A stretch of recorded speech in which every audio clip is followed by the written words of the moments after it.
Hello everyone, my name is Alex. I'm a 2000 rated over-the-board chess player, and in this series we're going from 1500 to 2000 elo in chess.com rapid games, where I'll be explaining my thought process as best as I can for your education and entertainment. Today we have a Caro Kann Defense, and my opponent goes for the main line with d4. The Caro Kann is probably my favourite opening in chess, maybe a close second to the Vienna. And I have been using it to incredible success over the board and online. I use it at like the 2300 blitz level with fantastic results. It really is a super solid opening. And there's many different variations that white can go for on move 3. And my opponent chooses the exchange variation. So of course the point of the Caro Kann is to take back with the c pawn. So now we have two central pawns and white has one central pawn. My opponent has a couple of choices now. He could go for c4, which is the Panov Attack, which is what I personally play with the white pieces. And I have videos on my channel of me using that and playing against it. Knight to f3 is not really how you play the exchange variation. So if you want to play the pure exchange without c4, really you should be playing bishop d3. Knight f3 is not particularly good. We're just going to develop normally with knight c6. And I'll show you after the game why knight to f3 isn't very accurate and why bishop d3 is by far the best move. I wouldn't be surprised if the computer evaluation is around, I don't know, maybe plus 0.1, plus 0.2, which, considering it's move 5, we've basically equalized. It's pretty good. Okay, so bishop b5 is a slightly testing line here. So what I've recently been learning in the exchange variation, of course, I'm very good at the Caro Kann. I've been using it for a long time at a good rating, but there's always more to learn. And what I've recently learned is that, I'm going to continue with bishop g4, is that in this exchange variation, where bishop b5 is played to pin our knight, we have to be very careful about knight to e5, applying a ton of pressure to our knight on c6, which is obviously pinned. Now, I know in some lines it can be good to play queen a5 check, hitting the bishop and the king, which forces the move knight c3 to block the check and defend the bishop. And the idea of that is to stop white from playing c3, as in putting the pawn on c3, which is where it typically goes, as my opponent now does. But I don't think in this position it's the best. Now, the reason we go bishop g4 is because we don't allow this knight to e5. On the move h3, we also can't play bishop to h5. I've got into trouble before doing that in a past video, actually, where I then, in the analysis, realized that I have to take the knight. And I also had some commenters who were telling me, giving me some pointers on the specifics of the opening, which was very useful, because if h3, bishop h5, white can go g4, bishop g6, and knight to e5. And black is in so much trouble. The bishop is vulnerable to h4, h5, and the knight is obviously very vulnerable. Also, f4, f5 is a big problem. So c3 is definitely not as testing, and I think we can just go ahead with the move e6 here. Of course, we are effectively completing the idea of the Caro Kann, which is to get this strong light-squared pawn chain in the center, but to have got your bishop outside of the pawn chain before playing the move e6. So here, for example, after the move h3, most people would probably automatically play the move bishop to h5, which is what I have done previously. The problem is, after bishop h5, g4, bishop g6, knight to e5, like I said, we are in a lot of trouble. So here we have to take, which feels very unnatural, to trade off your light-squared bishop. And I believe I'm getting this correct. I mean, I might be wrong, but I'm pretty sure I'm right on this. And yes, white has the bishop pair, which should be an advantage for white. But in this pawn structure, right? This is a very famous pawn structure that arises from many different openings, known as the Carlsbad. In this structure, white, one of the main goals for white is to exert control over the e5 square and whack a knight on e5. By taking the knight on f3, white loses a bit of control over e5 and also can't put a knight there, because we've taken the knight, of course. So I believe we should continue with a move like bishop to d6. Queen to f6 is also a move that I will potentially play to trade the queens. Ideally on our terms, so our knight can come to f6. If queen f6, knight to d2, I don't think we're going to take because that helps white. But the good thing there is that if knight d2, then this dark squared bishop can't get developed because the knight is blocking it in. So I like queen f6. Also, bishop d6 not only exerts more control over e5, but controls the f4 square, which is useful, and this diagonal in general, which the bishop on d6 complements this pawn chain very nicely, because these pawns control the light squares in the center, and then our bishop can control the dark squares.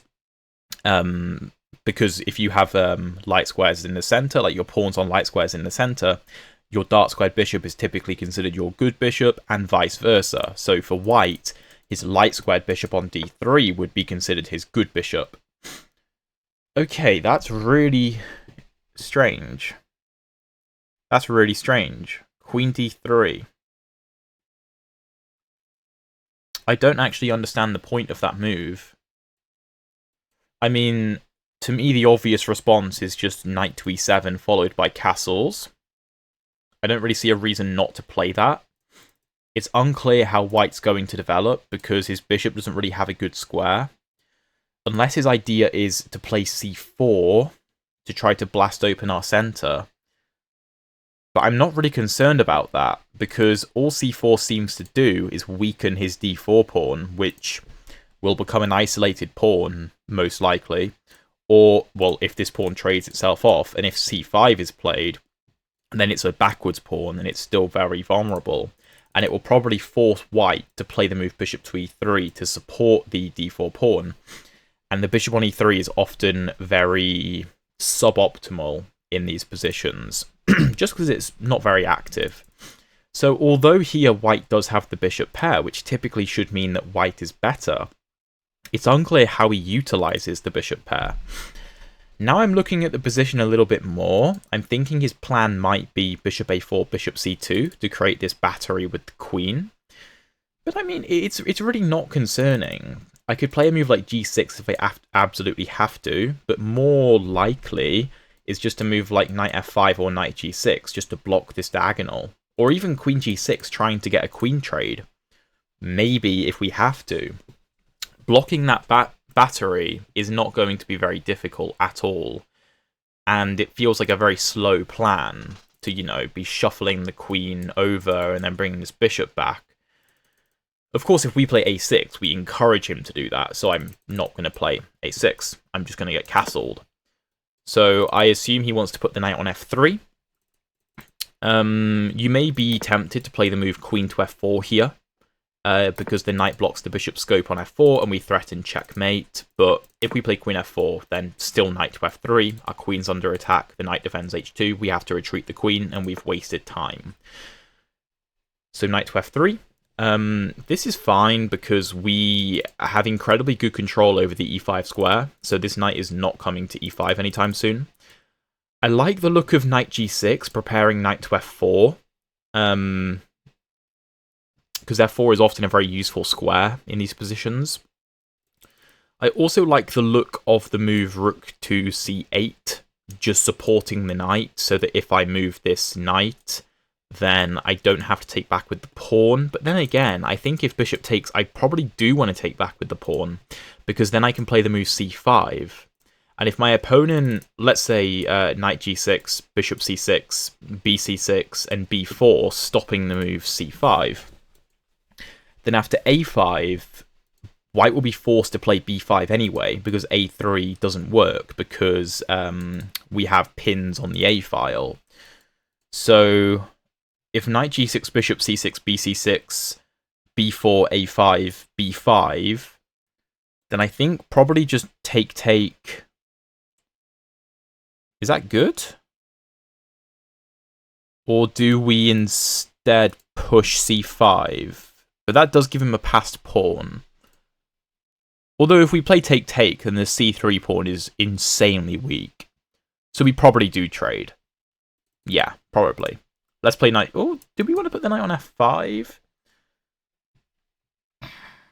It looks more active on f5. But it can't go to h4 because this knight controls h4. That would be pointless. So I'm not really sure what it's doing there. I mean, it applies pressure to e3 if the bishop comes to e3, which is cool. But he doesn't have to put the bishop on e3. So if knight g6, I still have access to h4, but I gain access to f4, which feels more useful. So I think I'm going to do that. Let's play knight g6. Also, for the time being, we also just exert more control over e5, which, like I said, is a very important square in this Carlsbad pawn structure. We're currently controlling it 4 times. White is only controlling it twice. And we're also controlling it without having to commit to the move e5. E5 is often a very risky move because it destabilizes our d-pawn, obviously. If this trade happens, even if I can maintain defense of d5, we just have an isolated pawn. And through simply playing these positions a lot and analysing my games from these positions, I've come to realise that e5 really is a last resort move in a lot of cases. Okay, bishop to g5. Honestly, not a move I looked at, although I probably should have, because our queen doesn't really have many squares. Yeah, I really should have considered that. Yeah. That's actually quite annoying. So, obviously our only safe square is f5, which would allow a queen trade, which would mess our pawns up a bit. Which is less than ideal, to be honest. We could consider counter-attacking with knight to f4. And if he takes our queen, then we take his queen. The problem is, I think he can play bishop takes g7 as a desperado. And after we take, then he takes, and he's just up a pawn. So I don't think we have a choice but to go queen f5. That's actually quite annoying. I should have seen that. I really should have seen that. In retrospect, a move like h6 probably would have been quite good. Just occupying the g5 square and preparing the move knight g6 into f4. Because, I mean, white really should take, because if he doesn't, then we get away with it. If he plays a move like g4, for example, we'll just take his... What? No. I mean, I assume he's trying to trap my queen, but now he gives me a way out, I think. Bishop f4. If bishop to d3, then take. That's fine. If bishop e4, bishop to f4. I don't think I'll take with the queen. I think I'll take with the knight. And if g4, or maybe knight h4, trying to kick my queen. I can always come to a square like g5 with threats of knight h3 check. Yeah, this feels a bit wrong from white. Yeah, let's go bishop f4. Now, one thing I do have to be slightly careful of is white could, in some lines, take my knight, force my knight to come to the f4 square, trade off this bishop, and then whack his knight on e5. Basically remove all 3 of my minor pieces that control e5 by either taking them or making them move, and then putting his knight on e5, which could be annoying, targeting my c6 pawn. To be fair, though, even if he does manage that, I could probably just play a move like rook c8 and play c5 to trade the pawn off. His best response might be a move like knight d7 to put the knight on the c5 square to block that.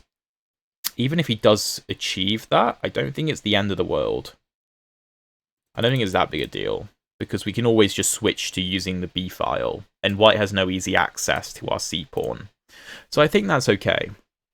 But yeah, my opponent, I really do think he should have taken my queen. Okay, bishop takes, which seems like the only move. And now we need to decide, do we take with the queen or do we take with the knight?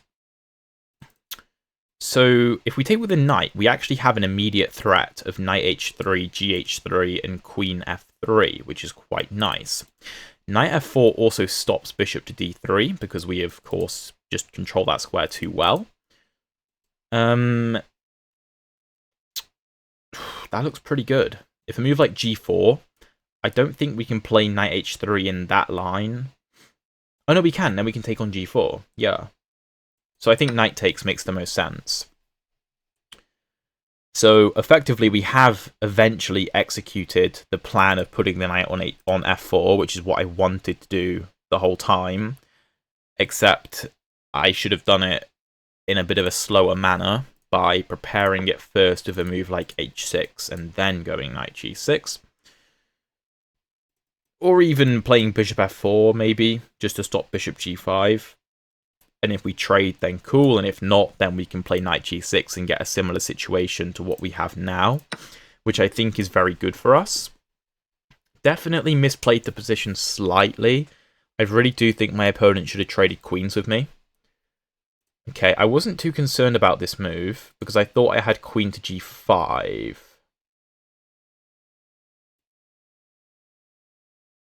I don't really see what's wrong with this. In fact, this looks really good. I can consider queen f6, which is a slightly safer option. But how does he deal with queen g5? If he plays knight to f3, then knight takes h3 check. Oh wait, no, sorry, I just mate him. What am I on about? I just mate him. You can't do this because of mate. Yeah.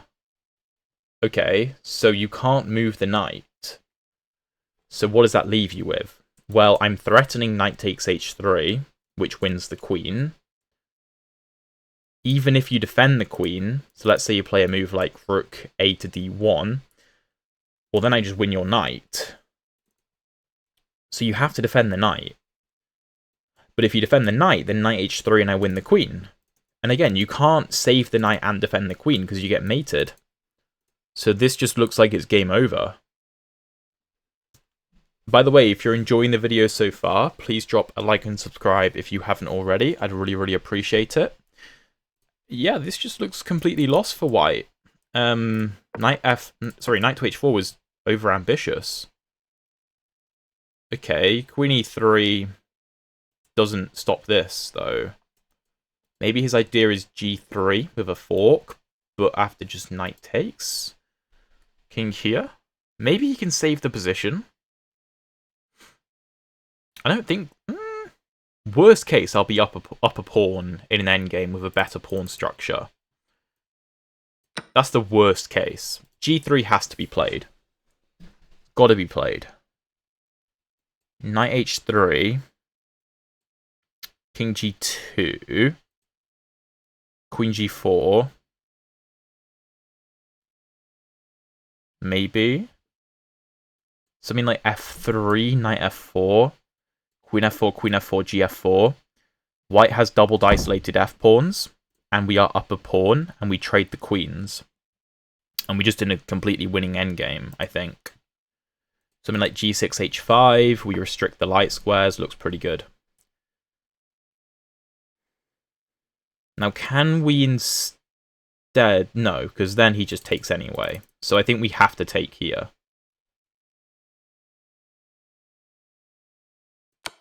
Let's do it. Knight h3.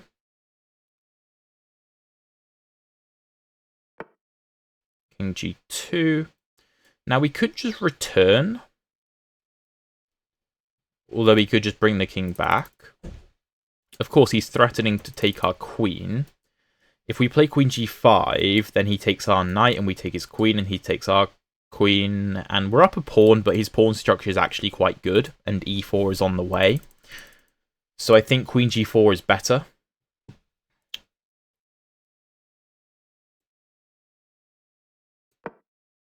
And it's very difficult for white... Does he have this? Well, no, again, I do have knight to f4 with the same idea. Although if bishop e2, I could even consider queen to f5.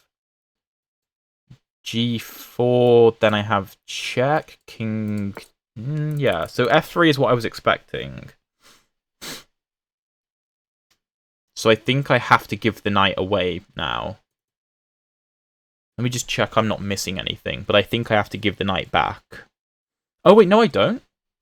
I have queen g5, and if you take my knight, I take your queen, because it's now undefended. And if f4, then I just come back? Oh wait, no, it's a little bit different, because if I go here, you can take with the rook, because the rook's now open. So here.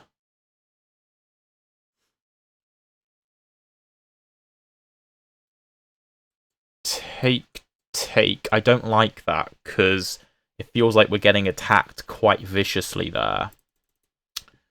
So maybe I should just play this immediately. The king goes to f2.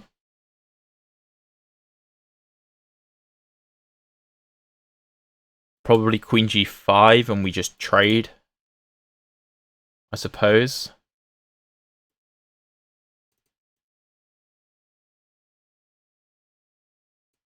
I know it's a very strange looking move, like all my pieces are just hanging in various ways. But the fact of the matter is I don't think we can save the knight. And to be honest, even if we can get a bit more material, up a pawn in this endgame, we should be winning anyway. I think I like the look of the move knight e7.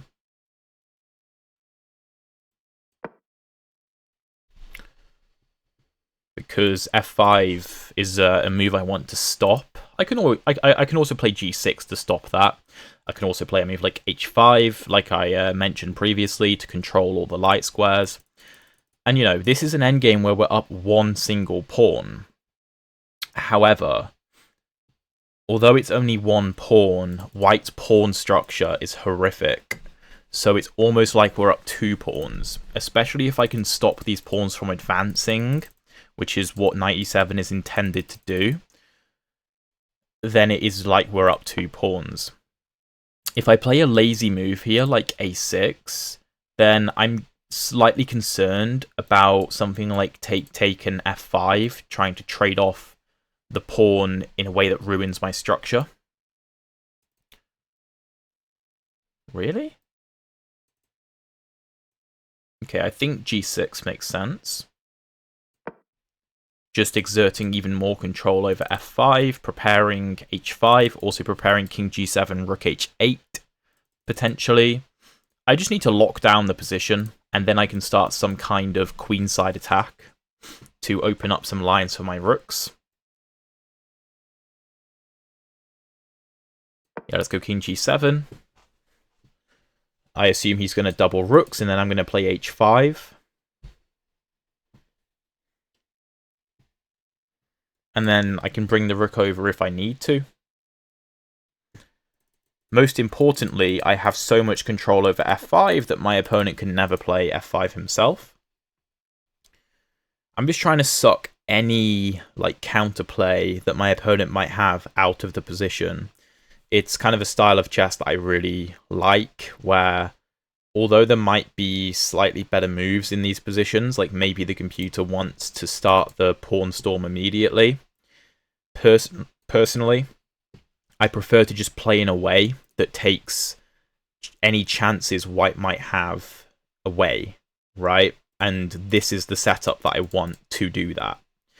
Just controlling all the light squares. Okay, yeah, he goes rook to g1. He's preparing something like king here, and then rook takes h5 because the g-pawn is pinned. But I think I can just play rook h8, and then this pawn is defended very well.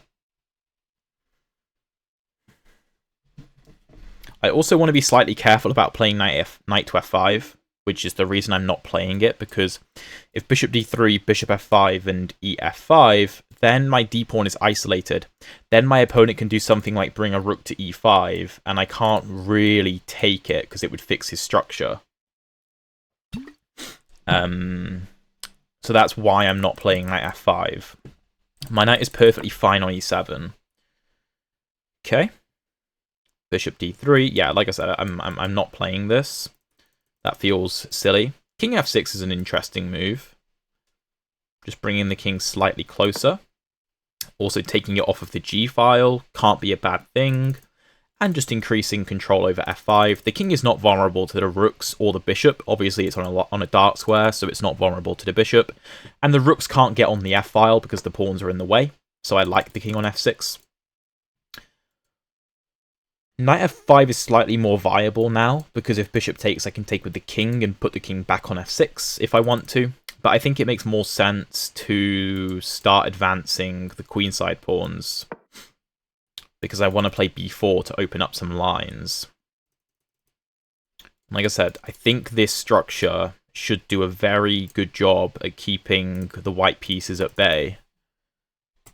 Okay, rook g5 doesn't do anything. Let's play b5. I mean, you're discouraging me from playing knight to f5 because I'll have to take with a pawn and open up some lines.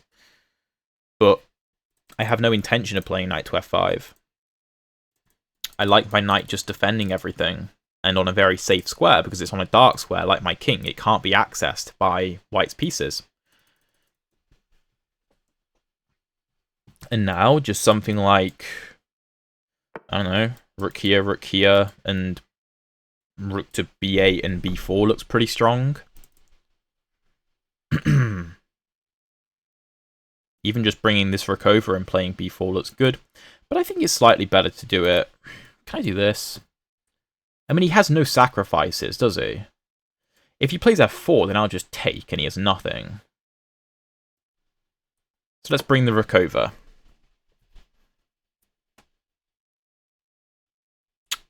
You know, these pieces look scary around my king, but the point is that I'm setting up a light squared blockade. Because white's only pawn break is f5, and my entire position is geared around stopping f5 from doing anything useful. And now that my rooks don't have to be involved in the defense, because my king, my knight, and my pawns can do it by themselves, now I can bring the rooks over to the queenside, and if I open up lines on the queenside, which I'm about to do, white's bishop won't be enough to keep two rooks away, obviously. So this is the intention. And also the white king is just vulnerable to, you know, rook invasions. But I want to do this in an effective manner. Something like rook b8, rook c6, and b4 to ensure that this is defended and that this is defended. Okay, rook here. Again, that doesn't do anything. If f5, I can still take like this, and d5 is defended.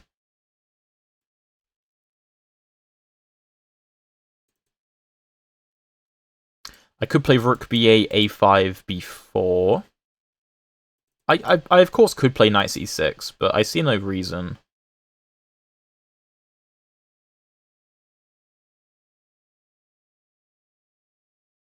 Wait, maybe there is a reason. Maybe I can go b4, and if take, then knight c6, and I win this. Yeah, that seems strong.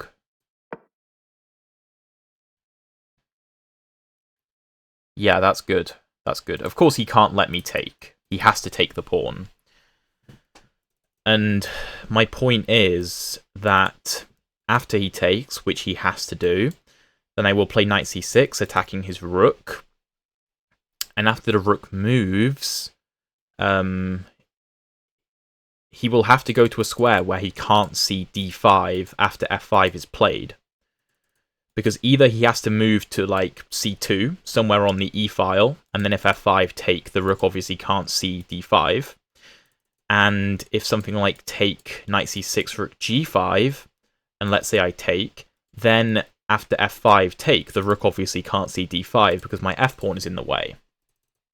So I'm trying, again, not to give him anything in this position. And this is, you know, a slightly tactical way to go about the position, arguably not necessary. But when you have a position where you are dominant positionally, which we are clearly, then tactics tend to flow in your favour. And I mean, we have so many options here. It's just a lovely position. Lovely position. Our pawns are so secure. F7 is the base of this big pawn chain, right? 2 pawn chains, F7 is the base of. And there's a common saying that, like, a pawn chain is only as strong as its base. At least that's a saying that I like with chess. And clearly the base of the pawn chain is very, very strong. So, okay, we can take the B pawn or we can take the D pawn. Both are very viable. I think I'm going to take the B pawn, because if we take the D pawn, the B pawn can always be defended with A3 in the future. Not immediately, because the rook is under attack, but in the future it can be. Whereas if we take the B pawn, the D pawn can't be defended by another pawn. We also ensure that white has now 3 pawn islands compared to our 2 pawn islands. And also, 2 of these pawn islands are isolated pawns. So the white pawn structure is just in ruins. We are also attacking his bishop and attacking his a-pawn. So I'm expecting the move bishop to b1 to save the bishop and defend the a-pawn. But I mean, still, it's not a good move necessarily, as in it doesn't solve all of his problems. Rook to c1 looks very strong.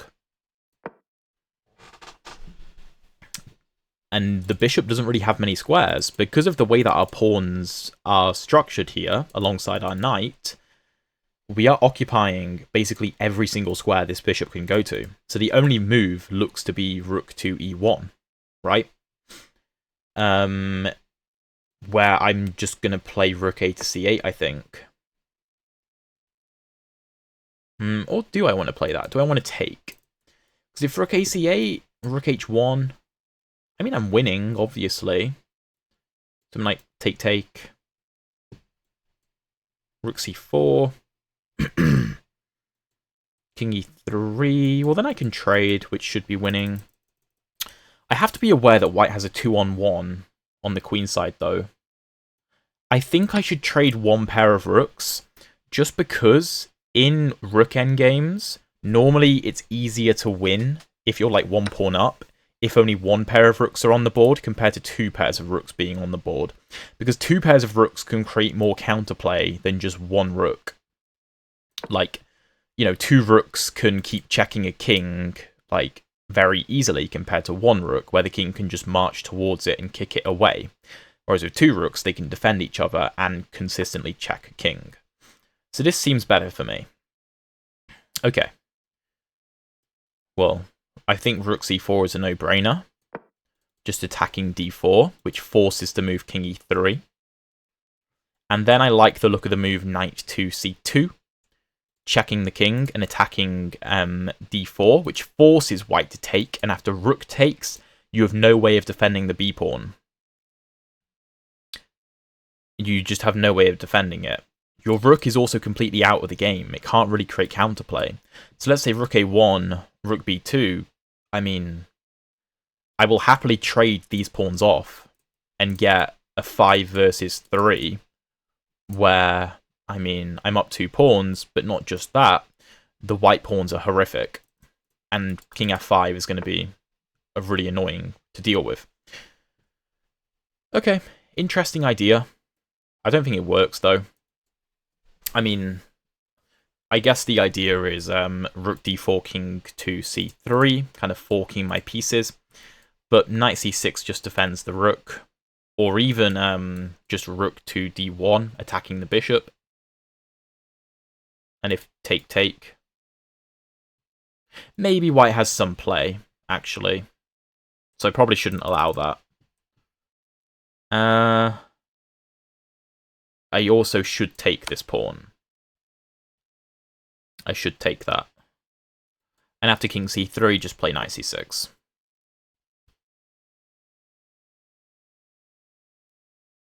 There is something to be said for the move oh no, e5 doesn't work, because you take with check. So let's not blunder anything. So let's drop the knight back. Now we're up 2 pawns, and we have 2 passed pawns at either side of our pawn chain, which will preoccupy white's pieces.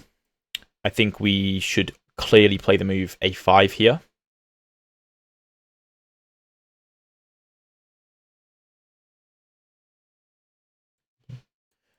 No, because actually if a5, then bishop b5, and our knight's under attack, and our rook is still under attack, and we're in a bit of trouble.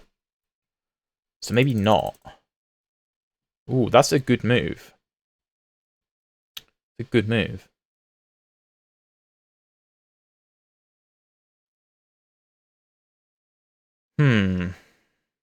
Part of me is saying to sack the exchange, play knight b5, take on a2. But then the king comes in. I think we're winning, but it's very complicated. Bishop d3 is a great move. Because, yeah, I think a5, bishop to b5, and we're in a lot of trouble. Yeah, we're in a lot of trouble. So, okay, this is very sophisticated play from white. And this is why these ELO ranges are so hard once you get above like 1800, because people just keep fighting and they keep finding resources. Okay, so we can't defend this. Alright, what about rook b4, just getting our rook out of there?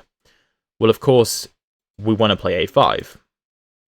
But our opponent will take. And now he has 2 connected passed pawns.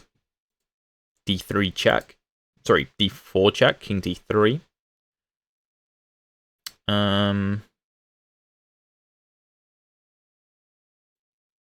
Rook here. Bishop here.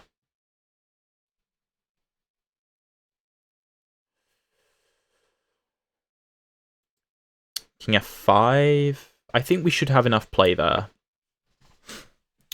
Yeah, very nice move, bishop d3. I completely missed that. And now we have 2 connected passed pawns to deal with. Should we throw in this check?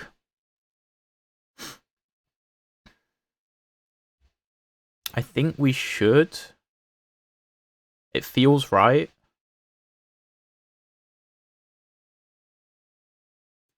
Feels right.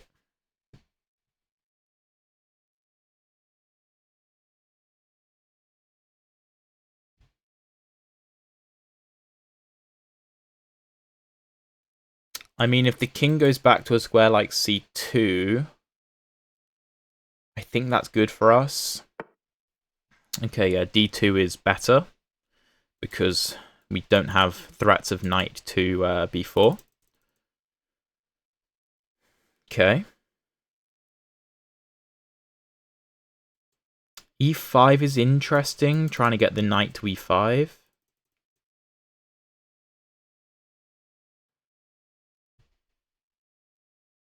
King f5 is a move I want to play, but there's bishop d3 check.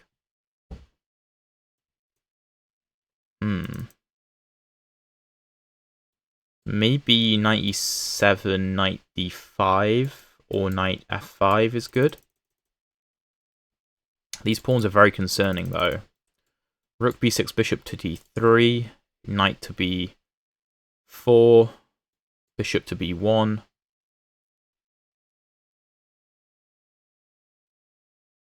Rook to a6, pawn to a4. Rook to c6. Trying to come into c3. That looks pretty good. I'm just trying to make moves that exploit the fact that this rook can't come into the game because it's stuck stopping the h-pawn. For some reason I didn't consider this.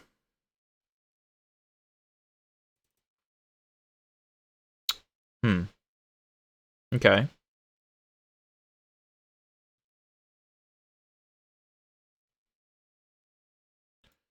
Knight b4, a3. We just have to return, and I gain nothing. If knight a5, then bishop to d3. I mean, there's something to be said for sacking the knight for the 2 pawns. I don't know if I should, though.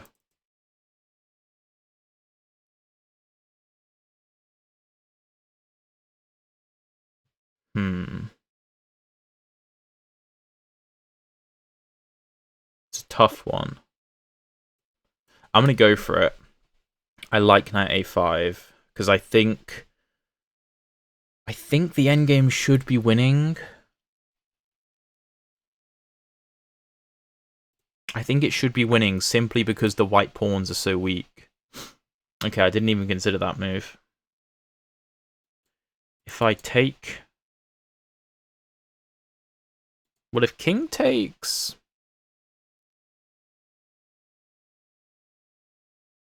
No, I'm going to drop back. That is a... I don't know. Well, here we have the threat of knight to b4, picking up the a-pawn. I'll happily trade off my d-pawn for that. So I'm expecting a repetition.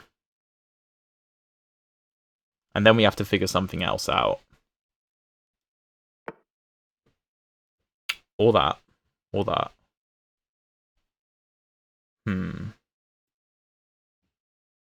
But now we can just return. And now we're going to win this pawn. Unless you play king c2. In which case I can probably play d3 as a distraction. And if your bishop takes, then I take. And if your king takes, then I take.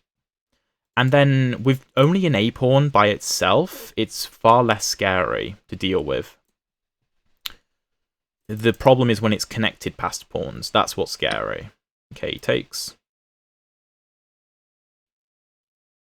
Well, of course we should take. Now I'm really liking this position. Now I'm really liking this. Because his rook is just still completely out of the game. These pawns are still massive liabilities. Okay.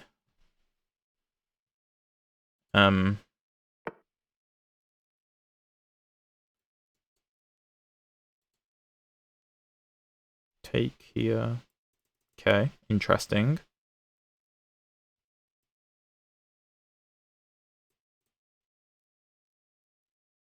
I think I should take.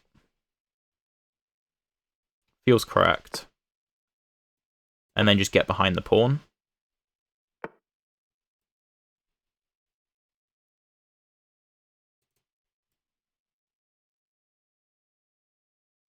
Oh, if I open this up, then he's going to play this. So I can't let him open that up. The thing is, 3 pawns should beat a rook, right? Here, here. No, of course I can't do that.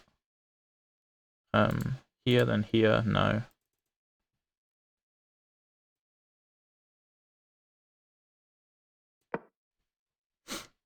I think e5 is the way to go.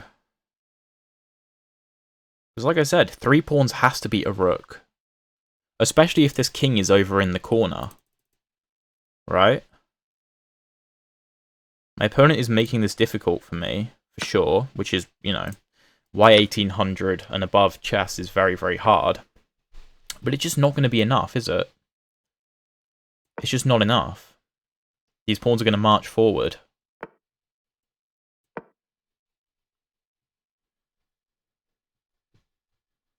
And the rook is going to get completely overrun.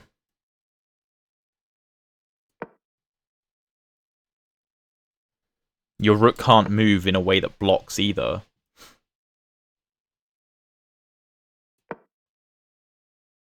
Of course, we don't want to have our rook distracted from the promotion.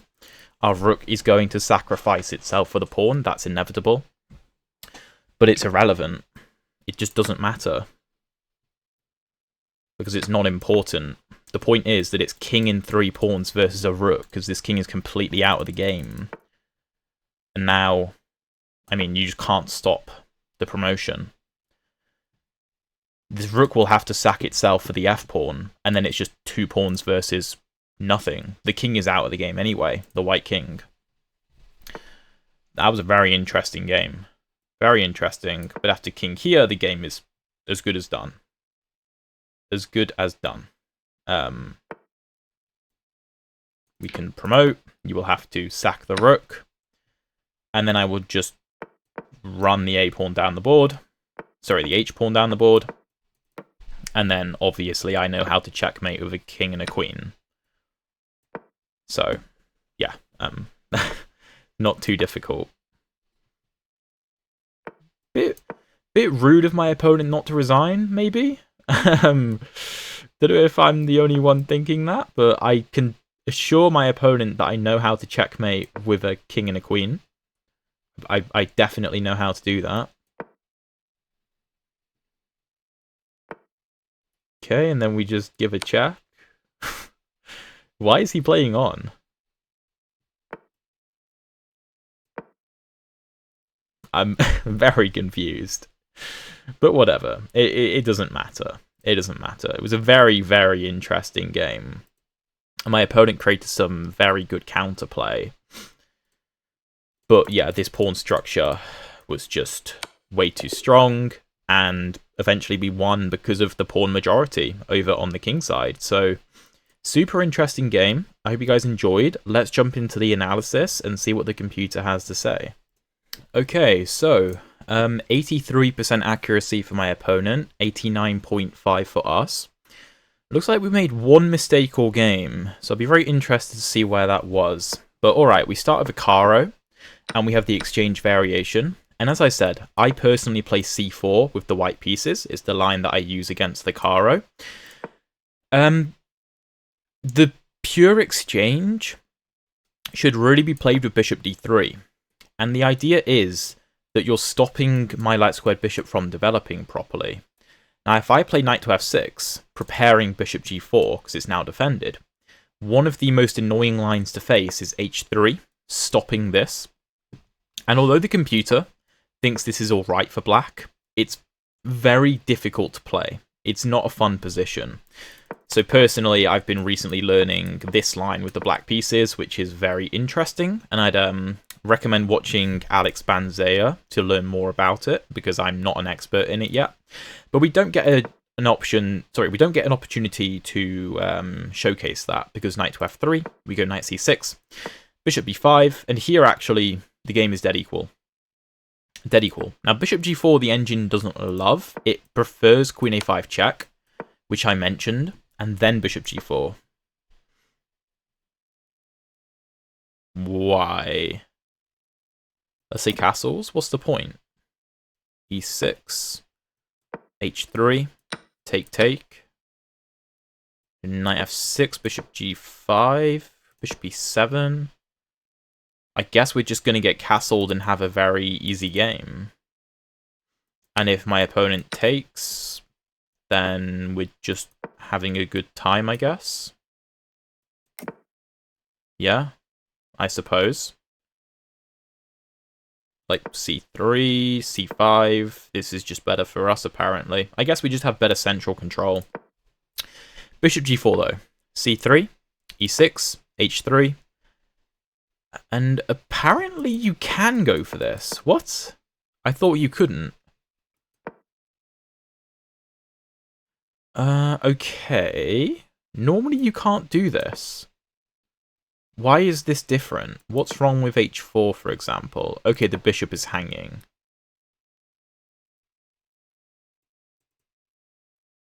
There are lines where you can't go for this. Is it with knight f6, h3? Maybe this is the line where it's bad.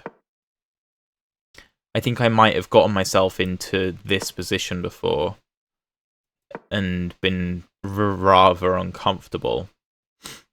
Yeah, I think I've had this kind of position before, actually, and it's not fun. But okay. h3 I take, which is still fine. Bishop to d6. In retrospect, queen f6 looked pretty good. Engine thinks that I'm an idiot because the queen's going to invade. So actually, bishop d6 is better to stop the queen from using this diagonal. Castles, queen f6. Queen d3 was very surprising. I was expecting knight d2, in which case I don't really know what I would have played. The engine wants me to take and play knight f6, and we're just better. Sorry, not better, but just equal. But queen d3. Here, knight to e7, knight to d2. Castles is fine, but a6 is slightly better. Okay, if we play g5, of course, g5. The move that was on everybody's lips. What? What, if knight f3? Rook g8? What is this? Queen h7, g4, take. Rook takes.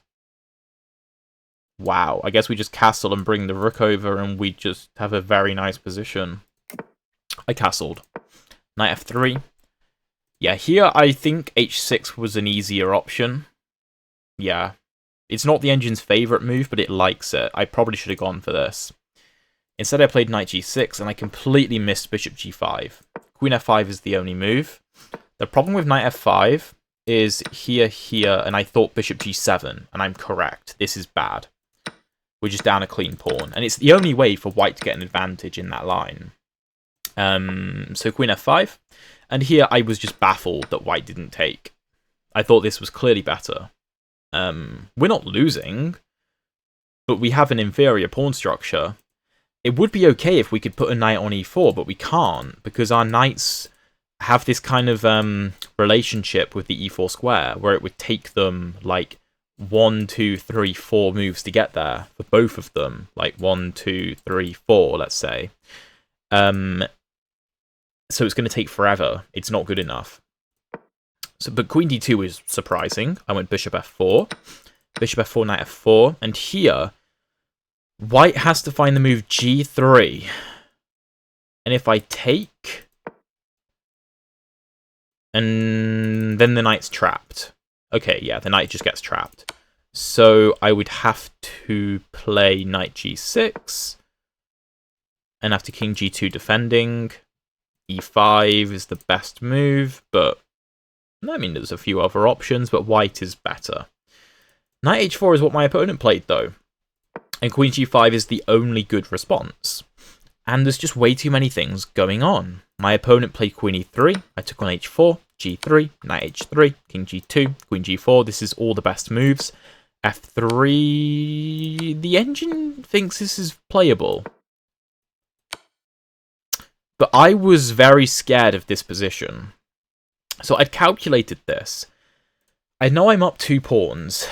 My issue is that the bishop's going to come to d3. The rooks are going to come to the h-file or the f-file, and it's just very scary. I didn't want any part of it, so I played the immediate knight f4, which forces this position, which is what I wanted. Because now I have what I believe is a very comfortable endgame. So I set up this light square blockade, which, you know, they're not the best moves necessarily, but they're easy. They're nice and easy. I can't really lose this very easily. So king f2, and then I decide to switch my attention to the queen side.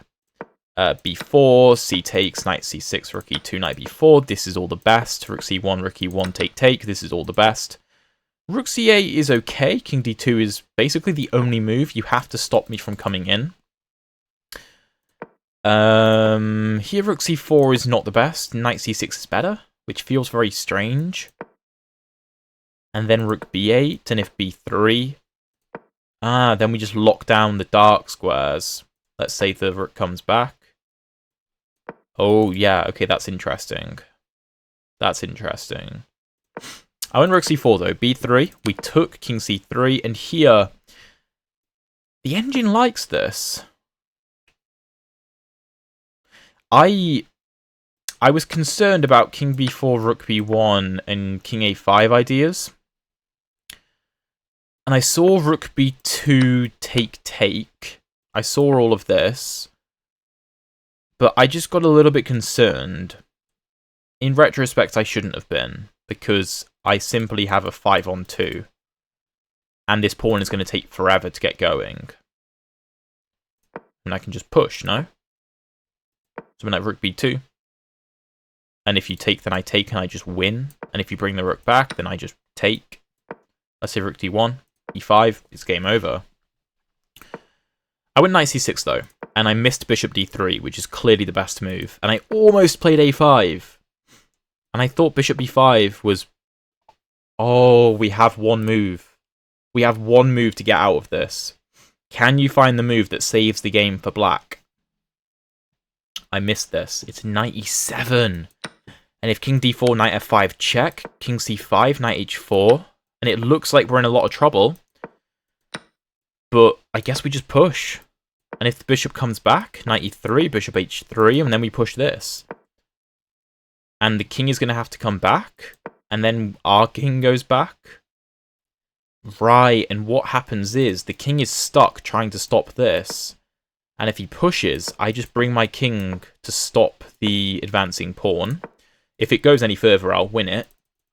If it stays where it is, I mean, what can my opponent do?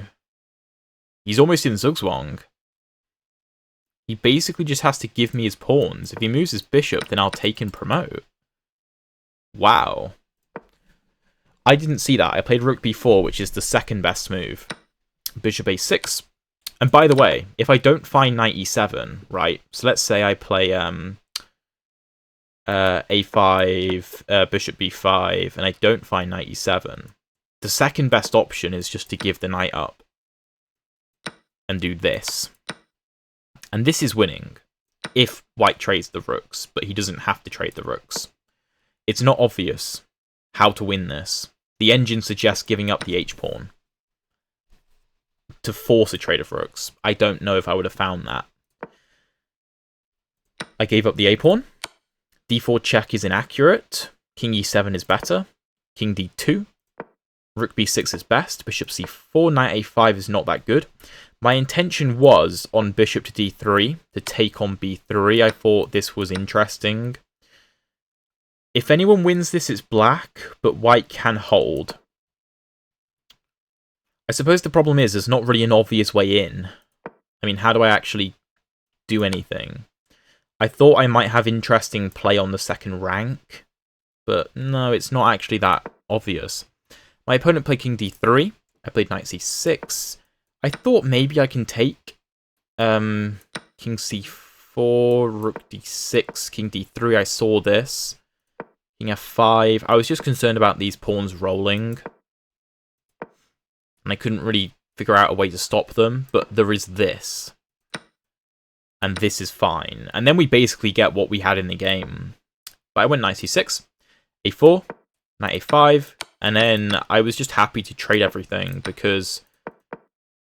Okay, that's apparently bad. e5... Wait. Okay, no, it said that's a mistake, but it's actually its favourite move. So ignore the engine. King b5, and I almost played e5, which would have been very interesting after take, and rook a4. Now the engine says this is winning. Sorry, not if I play that, then I'm losing.